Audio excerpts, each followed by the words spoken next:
بسم اللہ الرحمن الرحیم۔ معزز ناظرین و سامعین، ہمارا آج کا موضوع خوشی اور غمی کے رسم و رواج کی شرعی حیثیت ہے۔ سامعین محترم، ہر قوم کی انفرادی اور اجتماعی زندگی میں رسم و رواج کی بڑی اہمیت ہے۔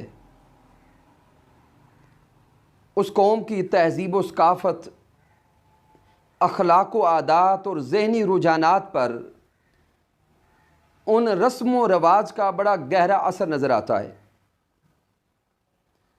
رسم و رواج کے جائز اور ناجائز ہونے کا اگر شرعی اصول دیکھیں تو ہر وہ رسم اور رواج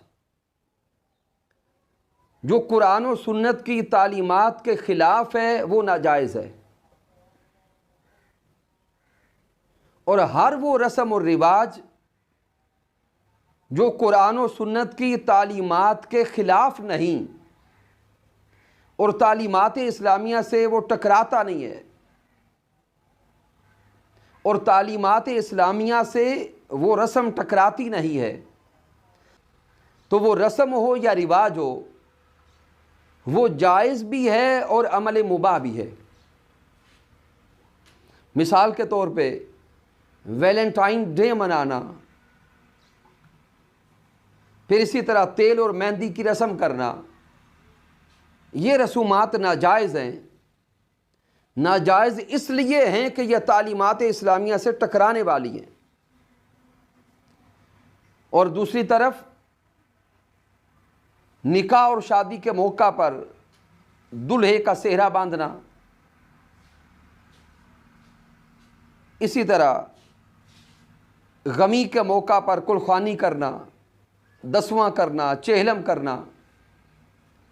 یہ رسومات جائز ہیں کیونکہ یہ تعلیمات اسلامیہ سے ٹکراتی نہیں ہیں۔ تو سامعین محترم، جو نقطہ سامنے آیا، ہر وہ رسم اور رواج جو شریعت اسلامیہ سے ٹکرائے وہ ناجائز ہے، اور ہر وہ رسم و رواج جو تعلیمات اسلامیہ سے ٹکرائے نہیں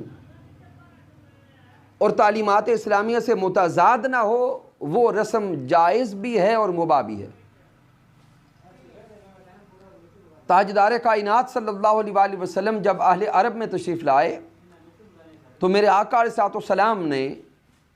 عرب والوں کی ہر رسم کو ناجائز قرار نہیں دیا۔ میرے آقا نے عرب والوں کی ہر رسم کو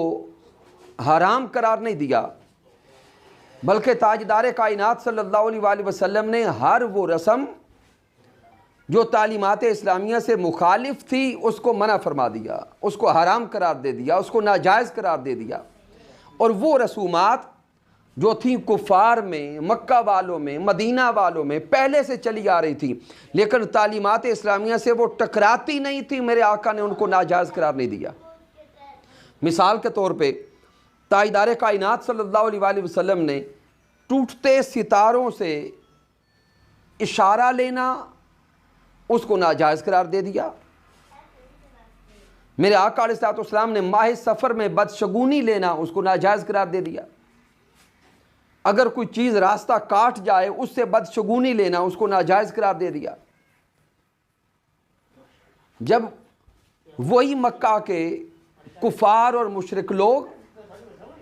وہ منتر کرتے تھے، جادو کرتے تھے، تو ان کے جادو اور منتر میں وہ ناجائز قسم کے مشرکانہ الفاظ میرے آقا نے ان کو حرام قرار دے دیا، لیکن دم درود کو میرے آقا علیہ السلام نے ناجائز قرار نہیں دیا۔ اس کی حالت کو بدل کر وہی عمل جو وہ کرتے تھے اگر مشرکانہ الفاظ تھے تو حرام ہو گیا، لیکن اسی کو بدل کر اس میں آیات قرآنیہ کو لے آئے، اس میں اللہ رب العزت کی توحید کو لے آئے، اللہ رب العزت کی وحدانیت کو لے آئے، اللہ کی محبت کو لے آئے، تو وہ دم کرنا جائز ہو گیا۔ اسی طرح منت اور نظر ماننا، وہ کفار بھی منت اور نظر مانا کرتے تھے لیکن وہ بتوں کے لیے مانا کرتے تھے، اس کو شرک قرار دے دیا، اس کو حرام قرار دے دیا۔ لیکن اسی منت کو اگر اللہ رب العزت کی رضا کے لیے مانا، اللہ رب العزت کی عبادت کے طور پہ مانا تو اس کو جائز قرار دے دیا۔ تو سامعین محترم، تاجدار کائنات صلی اللہ علیہ وآلہ وسلم کی سیرت طیبہ سے بھی نقطہ یہی سامنے آتا ہے کہ ہر وہ رسم و رواج جو تعلیمات اسلامیہ سے ٹکرائے وہ ناجائز ہے۔ اور اب اگر آج ہم رسم و رواج کو کیٹیگرائز کریں، حصوں میں تقسیم کریں، تو سامعین محترم 3 حصوں میں ہم تقسیم کریں گے۔ ایک قسم کی رسومات وہ ہیں جو ناجائز ہیں، اور ناجائز وہ ہیں جو شریعت اسلامیہ سے ٹکرانے والی ہیں۔ دوسری قسم کی رسومات وہ ہیں جو جائز ہیں، اور جائز وہ ہیں جو شریعت اسلامیہ سے ٹکراتی نہیں ہیں، معاشرے پہ ان پہ کوئی نیگیٹو اور منفی اثرات نہیں ہیں۔ اور تیسری قسم کی رسومات وہ ہیں جن کے کرنے سے اجر ملتا ہے، ثواب ملتا ہے، وہ شریعت اسلامیہ کے بالکل تابع ہیں۔ مثال کے طور پہ غمی کے موقع پر، فوتگی کے موقع پر کل خوانی کرنا، 10واں کی محفل کرنا، پھر اسی طرح چہلم کی محفل کرنا، پھر سال کے بعد اصال ثواب کی محفل کرنا، پھر اسی طرح میلاد النبی کے موقع پر آقا علیہ السلام کی محفل میلاد مصطفیٰ صلی اللہ علیہ وآلہ وسلم کو سجانا، پھر شب معراج مصطفیٰ صلی اللہ علیہ وآلہ وسلم،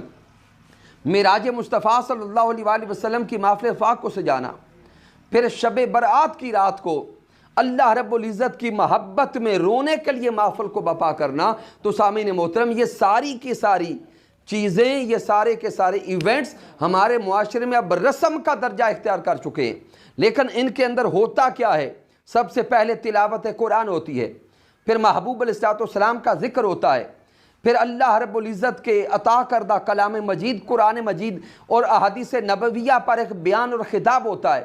پھر دعا ہوتی ہے۔ تو یہ سارے کے سارے اعمال اگر ان کو الگ الگ دیکھیں تو یہ عبادت ہیں، جب ان کو اکٹھا کریں تو تب بھی یہ عبادت ہی رہیں گے، بلکہ اعلیٰ عبادت ہو جائیں گے۔ لہٰذا ہم رسومات کو 3 حصوں میں تقسیم کرتے ہیں۔ وہ رسومات جو شریعت اسلامیہ سے ٹکرائیں وہ ناجائز ہیں، وہ رسومات جو شریعت اسلامیہ سے ٹکرانے والی نہ ہوں اور معاشرے پر بھی ان کے منفی اثرات نہ ہوں وہ جائز ہیں، اور وہ رسومات جو شریعت اسلامیہ کے تابع ہوں وہ جائز بھی ہیں، بلکہ ان کے کرنے سے ثواب ملتا ہے، اجر ملتا ہے، اور اللہ اور اس کا رسول راضی ہوتے ہیں۔ اللہ رب العزت کی بارگاہ اقدس میں دعا کرتے ہیں کہ مالک کائنات ہمیں اس نقطہ کو سمجھ کر عمل کرنے کی توفیق عطا فرمائے۔ والسلام علیکم ورحمۃ اللہ وبرکاتہ۔